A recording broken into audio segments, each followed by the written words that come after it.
Six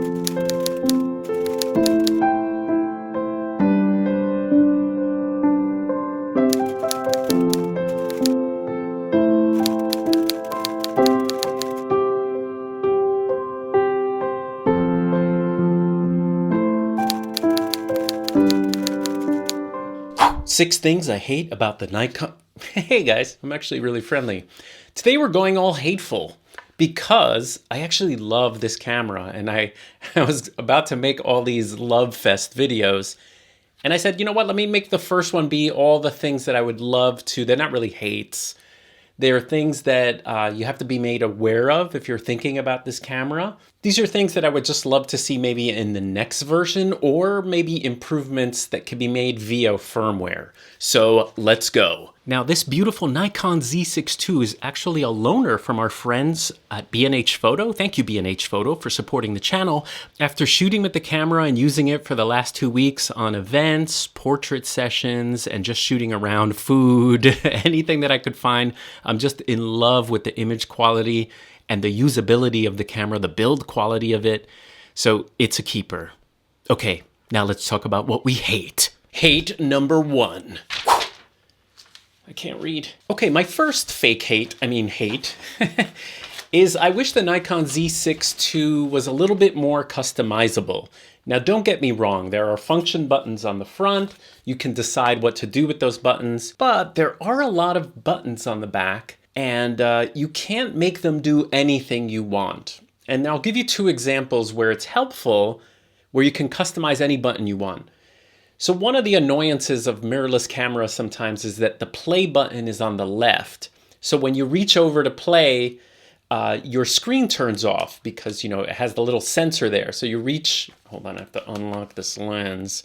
That's another hate, but I won't mention that. Unlocking a lens. Anyway, if you reach over, you know, your screen turns off if you're going to hit the play button.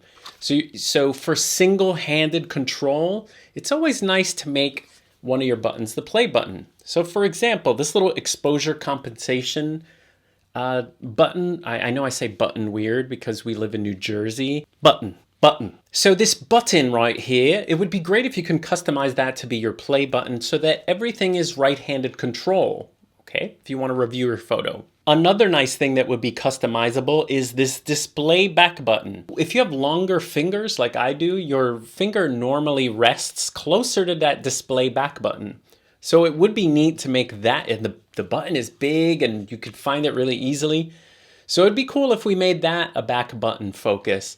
But that's not a deal breaker. That's not a super hate, that's like a mini hate. Okay, next one. I am super impressed with Nikon's focus modes. You have face detection in a wide zone. You now can put a red box around someone's face and focus there. My only beef is that they have a great, and it works great, there's a small zone box, and I just wish we could pick the size of that, because the box has been working great, except when you're trying to shoot between things. And then you actually have to go, you know, use your dial and make it go into single point, which is smaller. So it'd be neat if with the joystick, maybe we can, you know, joystick and turn, just like on Fujifilm. Fujifilm, we can pick the size of our either continuous zone box or even our single box is very customizable, the size. And, you know, I tried to shoot a little bit of bird photography through leaves and stuff, and I had to keep going back to the single focus little guy, and be nice if there was a quicker change to make your box smaller. Okay? 3. In continuous focus, there is no confirmation of a lock at all, okay? So you get a nice red box around things, and in other camera systems, we do get, because sometimes you want to use continuous focus as single focus. So you're living in continuous focus, but if nothing's moving, you get confirmation on, hey, we've locked on something. On Fujifilm, it's a little green circle in the corner.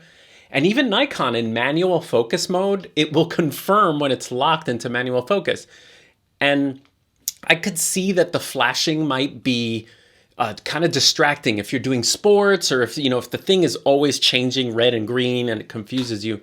But it'd be nice to turn it on as an option for those of us that shoot in full-time continuous, but we want to use it kind of as single focus every now and then. I found that when I was shooting my dance party pictures with the Nikon Z6 II that I went right back to single focus mode just to get that, in low light, that green confirm, hey, we found contrast on something, we're definitely focused.